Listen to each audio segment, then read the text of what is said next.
اللہ تعالیٰ نے قرآن کریم میں جہاں ہمیں اور دعائیں سکھائی ہیں تو سب سے پہلے سورۃ الفاتحہ میں یہ دعا سکھائی گئی ہے کہ تم اللہ تعالیٰ سے یہ دعا مانگو، اہدنا الصراط المستقیم، یا اللہ ہمیں صراط مستقیم پر چلا دے۔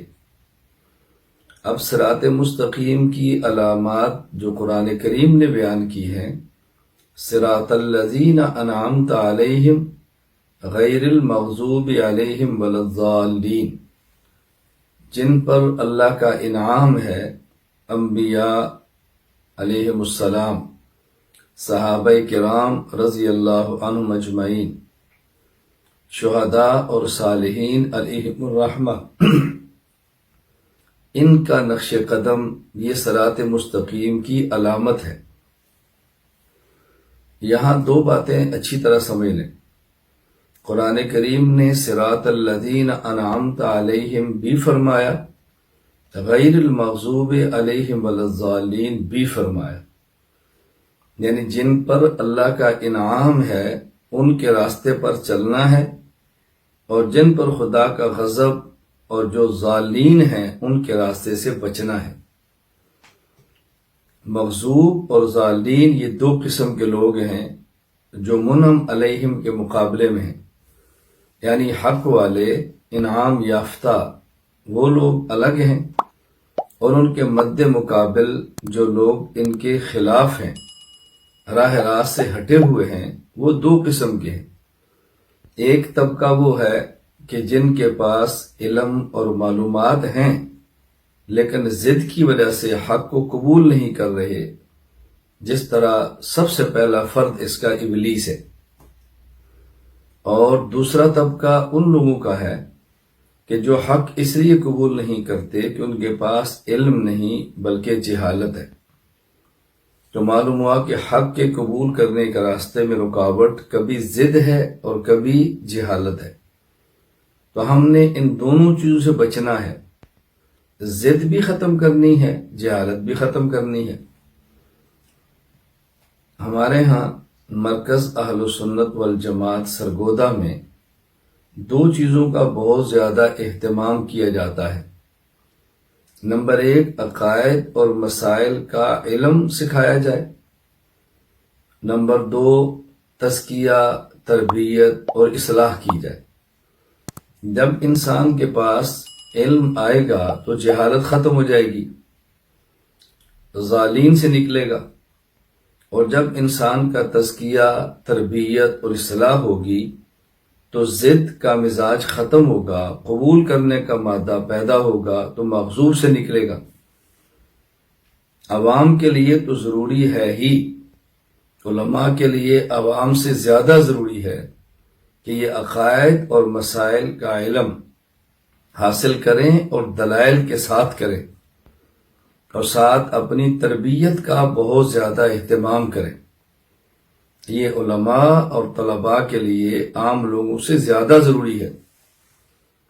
حکیم الامت مجدد الملت مولانا اشرف علی تھانوی نور اللہ مرقدہ کے اجل خلیفہ مولانا ابرالحق ہردوئی رحمہ اللہ فرمایا کرتے تھے کہ جو طاقتور گھوڑا ہو، اگر اس کا کوچوان کمزور ہو تو طاقتور گھوڑا اپنی طاقت کے نشے میں، طاقت میں مست ہو کر ٹانگے کو دائیں اور بائیں یا سامنے کسی پول اور دیوار میں مارے گا، خود بھی برباد ہوگا، ٹانگا بھی توڑے گا اور سواریوں کو بھی تباہ کر دے گا۔ اسی طرح جو شخص عالم ہو، علم اس کا تگڑا ہو، زبان اس کی اچھی ہو، اور اس کا کوچوان یعنی شیخ اور مرشد وہ کمزور ہو، اس کی لگام کسی کے ہاتھ میں نہ ہو، تو وہ خود بھی تباہ ہوگا، دوسروں کو بھی تباہ کرے گا۔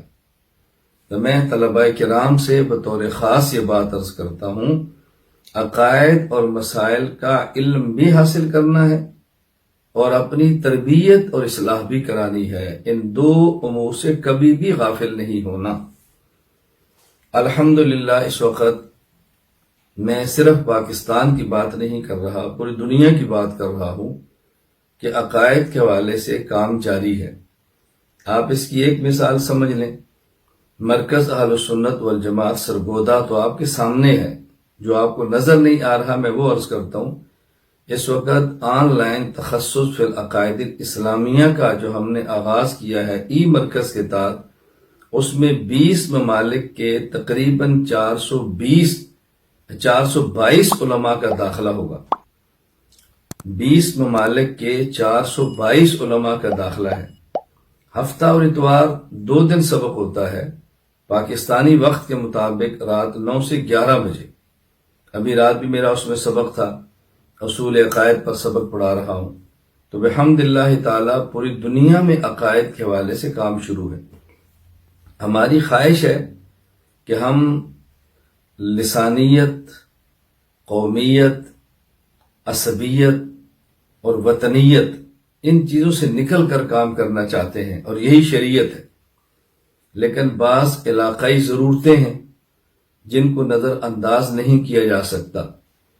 ہمارے بہت سارے دوست ایسے ہیں جو پختون ہیں، وہ پشتو کے علاوہ زبان نہیں سمجھتے یا اچھی طرح نہیں سمجھتے۔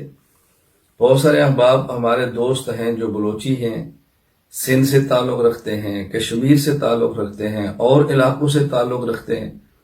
وہ علاقائی زبان پر بات اچھی طرح کر سکتے ہیں، یا لوگ علاقائی زبان کو اچھی طرح سمجھتے ہیں، بقیہ زبانیں صحیح نہیں سمجھتے۔ ہم نے اس بنیاد پر کوشش کی ہے کہ پوری دنیا میں جہاں تک ہماری رسائی ہو وہاں مقامی زبانوں میں ان امور پر کام کیا جائے، اور بحمد اللہ تعالی بہت بڑی تعداد میں اس پر کام ہوا ہے۔